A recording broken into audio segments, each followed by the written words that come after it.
Could be a big goal for him in his career. It's a fucking belter from Enrique Correa.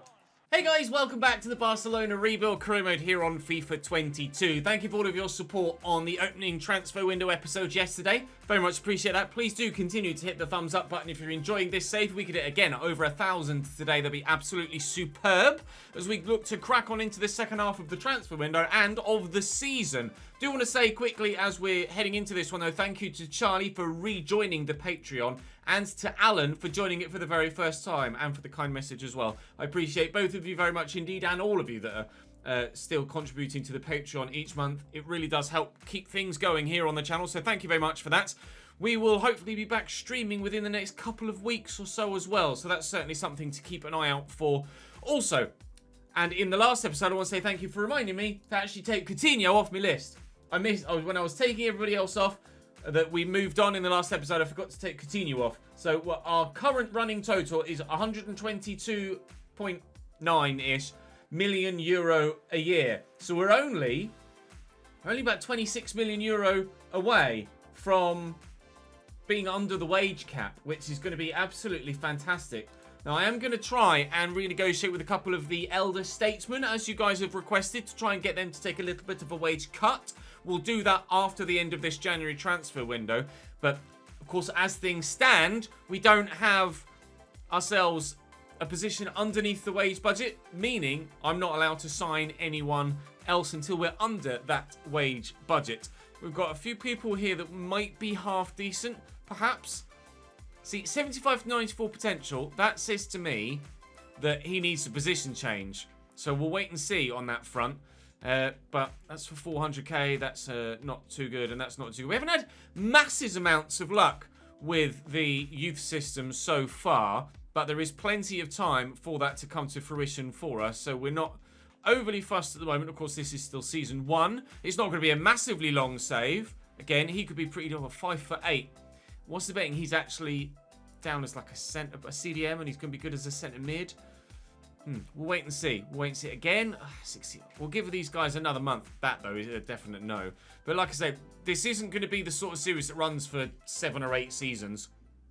But there is going to be the opportunity to potentially bring through a couple of players in a position for the first team. So this guy's 6'6", 76 to 94 potential. Now, my brain is telling me that he's a CDM, and with a change to centre-back, could be pretty decent. So I will sign him up, and we'll see what he looks like. This guy, I'm not sure about. Xavier Guerrero, again, 74 to 94. Might be another La Masia prospect, perhaps. We've only had the one guy that was, like, straight in, bang, amazing at a million, was like 1.8 million, wasn't he? The youngster we called up previously. Raul Moyano, 74 to 94 potential is always intriguing. Again, it might be a position change. It's the case there that would see him improve. So we'll give those guys another month. But we'll have a quick glance at the other youngster that's been called up. Like I say, we're not looking at the moment to spend any more money, but we'll wait and see. I told you he'd be a CDM. I bet if we change him to centre... but he's got rubbish tackling. He's 6'6", though. We're getting giant, absolutely giant central midfielders. We've got another guy that's 6'7", and a 6'6" Mateo Carrillo. Man, these guys... He took a big jump, actually, up to 63 from the 49 odd that he was. I wonder if I change him to centre mid as well, whether he'd take a bit of a jump too, but I'm still not sure.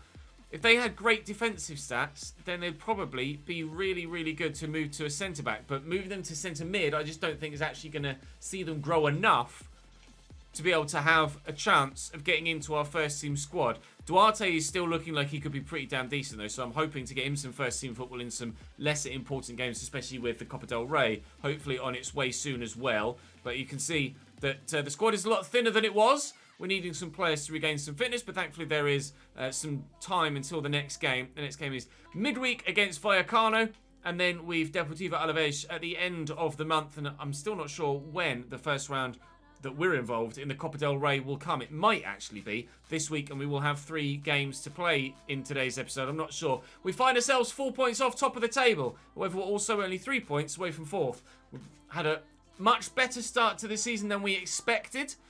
and I'm not sure how long it will continue, but very pleased to still be in the hunt for a top 4 at least, and maybe even in the hunt for a league title, which would be remarkable in our first season here at Barcelona. But we didn't do very well in the Champions League at all. We're in the Europa League, but I'm going to try and win that competition if I can. Right, I will see you in the game against Vallecano unless something drastic happens between now and then.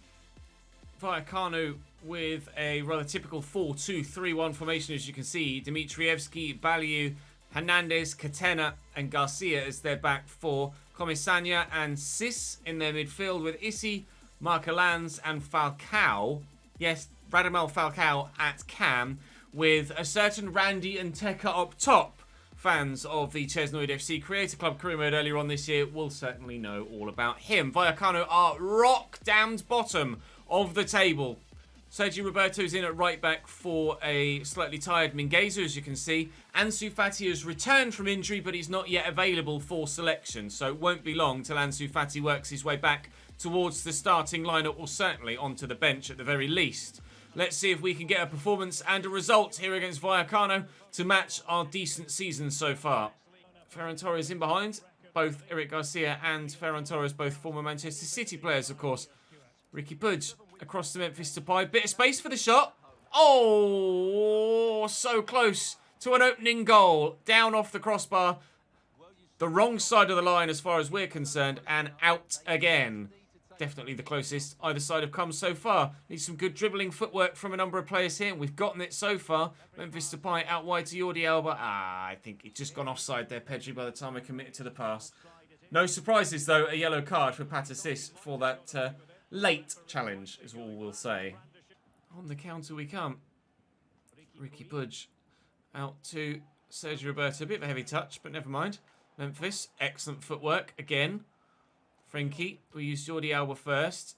Oh, they're everywhere, Vallecano. Plenty of men rushing all over the pitch. De Jong around the corner here. To Pedri, who gets to it first. We'll tuck it back looking for Frenkie, but Vallecano strong enough defensively so far. Relying on some good defensive positioning. And earlier on, their woodwork too. Pedri into Memphis. Ferran Torres is through that gap. However, could this be his first goal in a Barcelona shirt? Yes, it is! The breakthrough at last! Ferran Torres in his, not actually his first game, but certainly with his first goal for the club.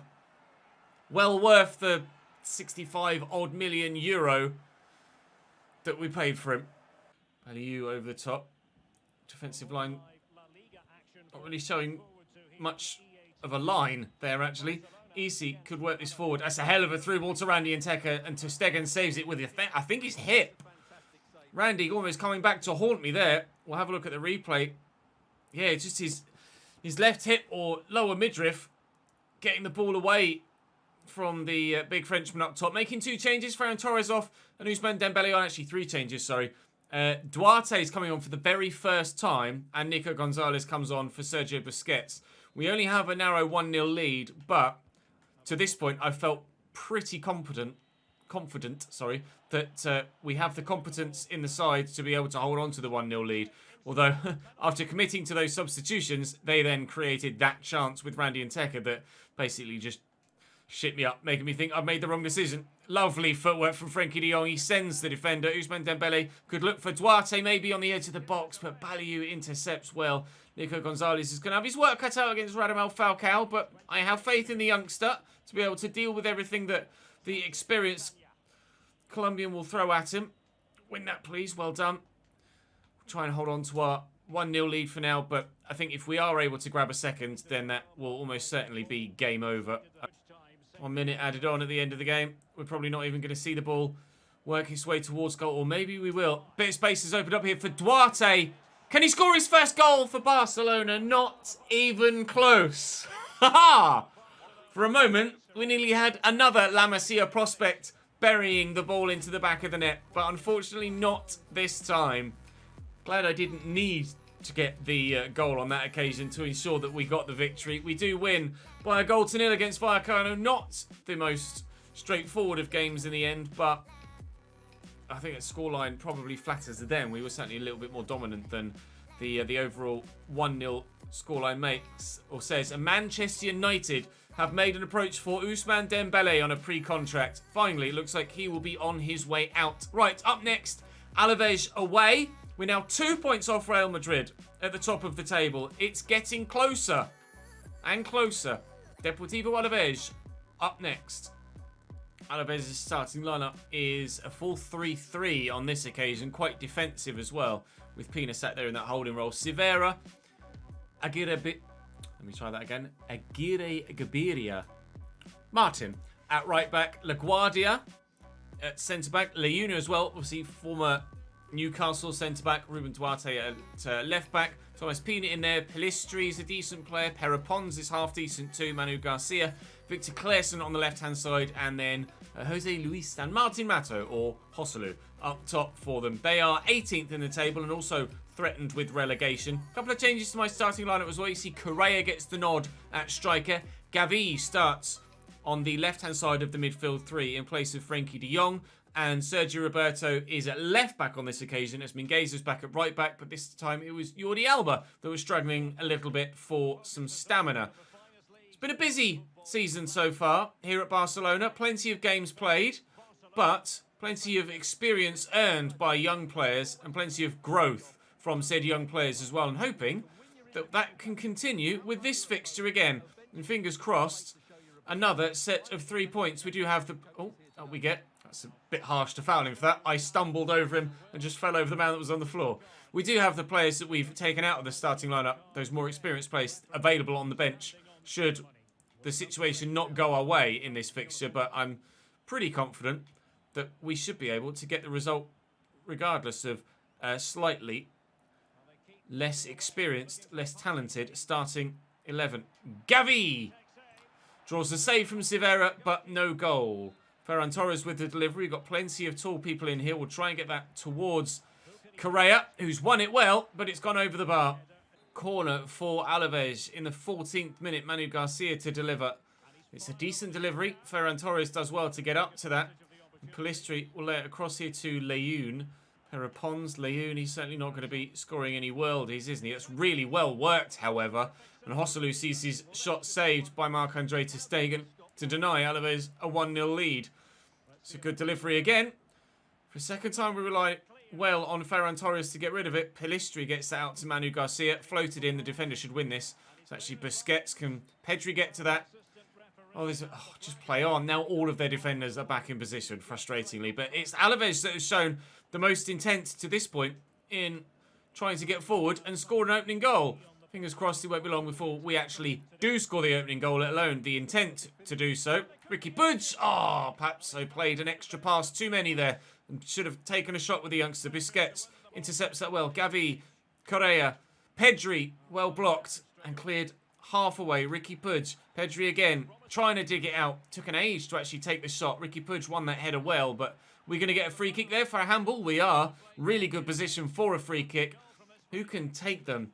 No one in my starting lineup, really. Ferran Torres has half-decent free kicks. Correa also. Let's try it with Correa. He's massive.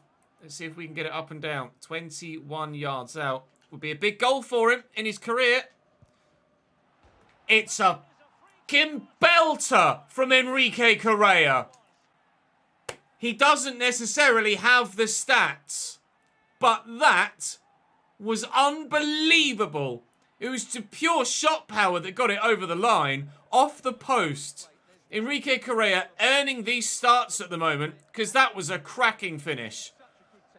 Hard from that close to get it up and down, but it's just kind of almost seemed like it went flat. The wall didn't jump, or did jump, but late. And it's bent away from the keeper, in off the woodwork. We take a 1-0 lead away from home, and this young man has done it again. Into Joselu. Good footwork. Driven out to Pelistri, and Sergio Roberto can't get rid of it. Joselu makes it 1-1. Alaves straight back in the game. Getting caught at the back. Sergio Roberto gets it under control, but just doesn't... I just can't react quickly enough to get the pass out from there. It falls free to them, and they equalise not long after we'd taken the lead. We had to work quite hard to earn the right to take that 1 goal advantage, and it's gone. His 5th goal in 15 games for Joselu. It was Enrique Correa's 3rd goal in 8 games for him. Can we maybe work a 4th? Not yet. Oh, Jesus. Crunching challenge from Sergio Busquets. Ferran Torres trying to show some good footwork here to work some space. Gavi helps it on its way. Pedri surely. That's 2-1. We weren't in front for long. They weren't level for long. Back in front. Busquets out to Pedri. This is practically straight from kickoff. We were in front for 4. They were level for 7. Oh! Oh, side netting only. And we nearly extended the lead yet again. I can't believe we've not scored a 3rd there. That's unbelievable. 5 minutes to go till half time. We are still in front, but wow. This is turning into a pretty entertaining game. Correa out to Ferran Torres. Maybe we could have more chances. We'll go short to then go long. Oh, it's good footwork from Pedri. And, oh, Correa was in. Pedri. Gavi. Ricky Puig. There's the 3rd off the underside of the bar. This side plays some very good football at times. Barcelona-esque. The way that we're playing the ball about. I'm loving trying that different play style. Looking for the extra pass. Because it's not the way that I usually play. Hopefully, it's offering you guys something different to look at. Something a little bit out of the ordinary visually and aesthetically with the way that we play our football about. But we're certainly earning the right of Barcelona manager at the minute. That's a cracking finish from Ricky Puig. I didn't think he was going to be the youngster I'd prioritise when we first started. I thought it was going to be Gavi. Gavi's still going to be involved in this squad for a long time. But Ricky Puig is the man that has really shown a lot of promise in that central midfield position. I'm absolutely delighted with him. Still waiting for the Copa del Rey to be drawn. And I have no idea when that's going to happen. At this point, I'm questioning if it's going to happen. Pretty sure we should have been in the Copa del Rey prior to February as it stands we're about to go into. But another victory for us. Another 3 points. Another deserved 3 points. I was 1 away from 100 passes completed. Real Madrid versus Elche could decide what happens at the end of the month with regards to top of the table. Oh, there we go. Look. The Copa del Rey's been drawn. And who have I got? Deportivo Alaves away. Dembele will leave us at the end of the season. He's going to go to Manchester United.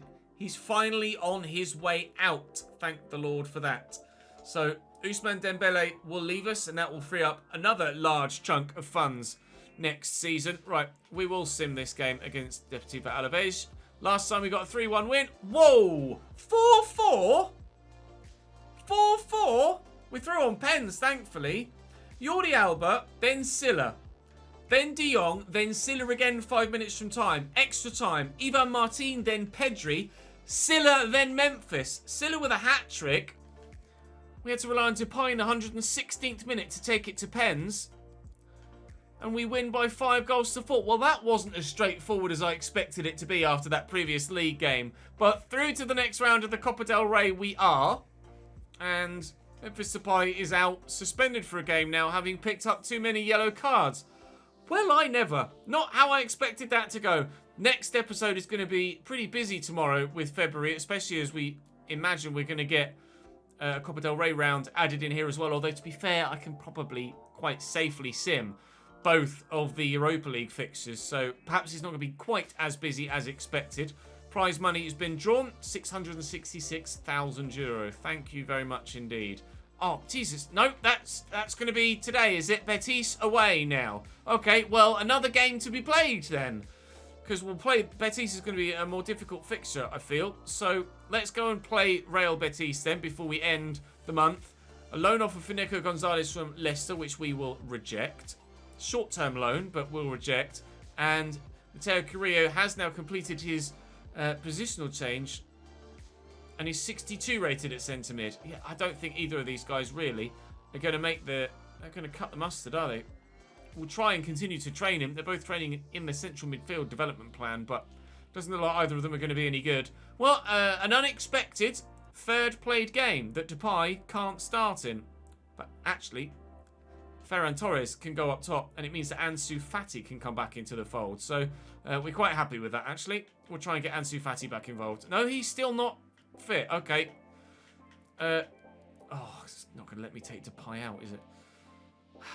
I'll see you in game. You can see their starting lineup there. Bravo, Miranda, Ruiz, Bartra, Montoya, Canales, Guardado, Carvalho, Camarasa, Teo, and Willian Torres up top. Christian Teo, former Barcelona player, of course, out on the wing for them. Ricky Puig out to Dembele, who starts this on the right-hand side. Enrique out to Sergi Roberto, who starts this on the right-hand side. Looking for some support. Can't quite squeeze the pass off before he gets caught in possession. Can we win it back in midfield? No.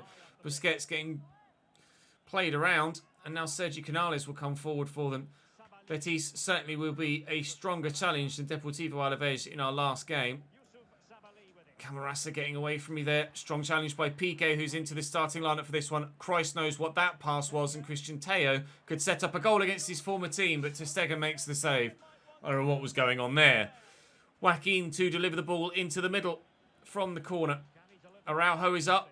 Araujo does well. Camarasa into Marc Bartra. Another former Barcelona man draws the save out of Marc-Andre ter Stegen. And they'll try again. Sergi Canales for another time. De Jong with a header clear, and this one's much better. Teo with a throw into Andrés Guardado. Really good player for Mexico and in La Liga. Guardado is a player that I remember at Valencia, I think. Guardado is probably where I would associate him with as a player in La Liga. Jordiel was on a hell of a run here, and Correa is keeping up with me, so we'll play it into him. And he's on the score sheet again, is the big man. He can't help himself. He's just in the right place at the right time sometimes, and Enrique does it again. Another goal for the big man up front for us. Stepping in whilst Memphis Depay is suspended for this one game, and stepping in with a goal again. Lovely run by Jordi Alba, though, and he couldn't really miss from there. It was a very simple finish. Moving forward. To Miranda. Okay, this is good from Betis to start the half.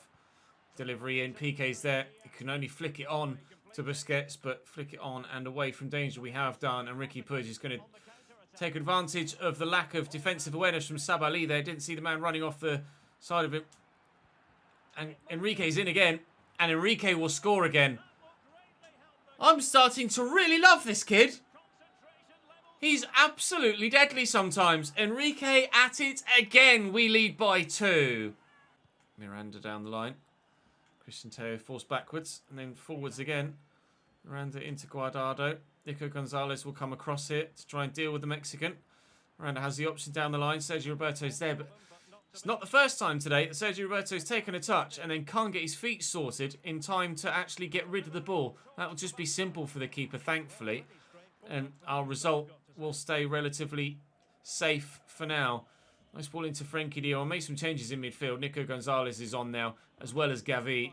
So we look to see this game through and give minutes again to more young La Masia prospects. It's going to be a big part of this save, La Masia. Whilst, yes, Barcelona apparently, in real life, according to their chairman, are going to be back in for big players, IRL. I think it's a bit of a bold statement considering they're still got the debt. They've just taken a loan. The debt is still there. So I'm not sure what's going to happen in real life with Barcelona, but certainly the intentions of this save will remain as they were when we started, regardless of any grandiose claims by the Barcelona chairman in real life or Barcelona president or whatever position it is that he holds. That's us through to the quarter-final of the Copa del Rey. The board want us to go far in the competition, and we're certainly going to make it to the quarterfinals at least, although I'm pretty sure the board wanted the final at least, or was it even, did they want the win? Reach the final, there we go, it's there immediately. Match rescheduled. Prize money of 60-odd thousand euro. Wow, loads. And Espanyol, the Barcelona derby, to start the next episode then. So we've got Espanyol twice. 1, 2, 3, 7 games tomorrow. That won't happen. We won't do 7 games tomorrow. So we will split February into 2 as we have done January. It's a busy time at Barcelona. Mason Mount has gone to Paris Saint-Germain. Paris Saint-Germain for 94.2 million euro. Wilfred Ndidi's gone to Arsenal for 92.6 million euro. And then Ferran Torres to us is the third biggest deal of this window so far. Like I say, not planning on doing anything else. Now Ruben Neves to Liverpool for 79.5 million euro is the third biggest move of this window so far. You saw another change in the top right there. Was it Nordi Mukiele going somewhere? Nordi Mukiele to Bayern Munich. And yes, certainly, Enrique Correa is the hometown hero in this save right now. I'm really pleased with his capabilities, and he's not necessarily growing exponentially, but he's really doing a fantastic job, isn't he? Where are you, Memphis? There you are. You can go back in there as a centre forward. And Ansu Fati's been back in training supposedly forever, but I can't actually play him yet. So he's still out for a little while, and then Ousmane Dembele will completely drop off the bench. Not a massive deadline date, but it is still early doors, of course. Whoa! That's a lot of me debt gone.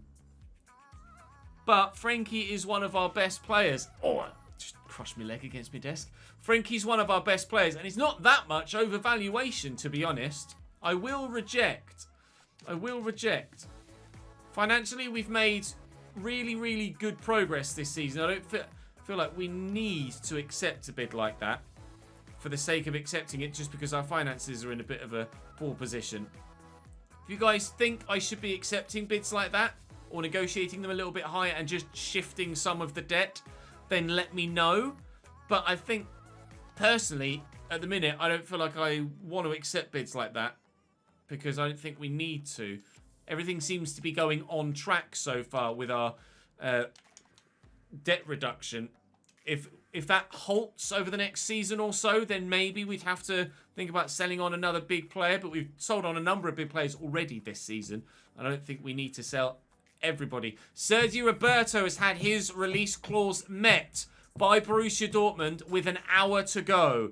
But because it's only with an hour to go, I don't think it's going to go through, and I think it will fall apart. We'll have a look and see what Real Madrid have done in this window and a couple of the other big sides in this division. Obviously, we've signed Ferran Torres and sold Dest and Dembele as leaving us on a free. Atleti signed Massimo Cigankev and Alvarez, and letting Herrera go on a free. Presumably, that is the young Alvarez that we signed in... Well, it might be Edson Alvarez, actually. I'm not sure. We'll have to have a check. Bilbao, Iago Aspas is in for them. That's a pretty decent signing. Benassa and Gomez in at Villarreal. Valencia doing barely anything in the transfer window, which is a surprise. Similarly, Sevilla would have expected more from them as well. Real have signed Spinazzola and Ramos. Again, which Ramos, not sure. Presumably not Sergio back to the club, but you never know. Stranger things have happened. Sergio Roberto will stay as transfer talks have broken down. And Clement Longley is a player I would be open to selling. 39.1 million euro isn't a massive figure, though. So I'll try and get a little bit more for Clement Longley. We have the capability to deal with the loss of a centre-back. It just means that PK will continue on at the club for the time being. 39.1, they don't want to spend a penny more, apparently. You give me 43, maybe? I've certainly come down a long way from where I was. No, 39.1 is their final offer. 39.1 million euro it is. We'll have Longley for the rest of the season, but he will leave us come the summer, it seems. There's plenty of time. Sergio Roberto moaning about his contract when he was just about to leave the club. Chill your beans, sunshine. Chill your beans. You're happy with your contract. What are you even talking about? Oh, dearie me. Right. Transfer history. So, biggest deals in this window, or in this season all told. You know the big three. You know about Ferran Torres. Ginter has gone to Juventus. Kimpembe to Chelsea. Tapsoba to Dortmund. Chouameni to Wolfsburg. Angel Maria back to the Premier League. Mazraoui to Napoli. Emil Smith-Rowe to Everton. Spinazzola, as we saw, to Real Madrid. Renan Lodi to Chelsea. De Vrij to Leicester. Hudson-Odoi to Leipzig. It's annoying. Grimaldo was going to be our go-to left-back as a former La Masia prospect, but he's gone to Manchester City, but we're not necessarily in the position at the minute to be signing him anyway. Right, Jimenez has gone to Bayern Munich, as has Nordi Mukiele. Conrad Lima has gone to Leicester. Torgan Hazard to Inter. Zigankov we saw to Atleti. El Chuki's gone to Leverkusen. Dest we sold. Januzaj to Lazio. Akanji to Atalanta. Adam Hlojek to Manchester City. Aubameyang to Leipzig. Schlager to Roma. Vlahovic to AC Milan. Obviously, we sold Coutinho. Marcus Thuram to Arsenal. Paco Alcacer to Spurs. That's another player out of La Liga. Luis Felipe to Newcastle as they flex some financial muscle. By the way, not a massive amount at under 30 million euro. Almada to Aston Villa. He always crops up in the comment section for someone to sign. Was Iago Aspas to Athletic Club. And Savanier to AC Milan. Not a huge amount of transfer business, but certainly enough to warrant a little bit of eyebrow raising. Right, we'll probably have to rotate quite a bit for a couple of the games in the next episode, but that is us done for today. Thank you very much for watching, guys. Really appreciate your support. Again, please do continue to hit the thumbs up button. It really helps the content push out to new people. We are back over the 280,000 sub mark, so thank you to those of you that have joined the channel since the beginning of this save. Enrique Correa is our new hometown hero, but we kind of hoped that would happen. With the potential to be special, the sky's the limit for him. Sky's the limit for all of our youngsters, really. Ricky Puig's growing nicely. Gabby growing nicely. Nico Gonzalez is growing too. And hopefully, well, Araujo's already up to 82. Garcia's 79. Mingueza hopefully will continue to improve as well. And finally, Ansu Fati is back available for selection. Good. Right. I'll see you tomorrow.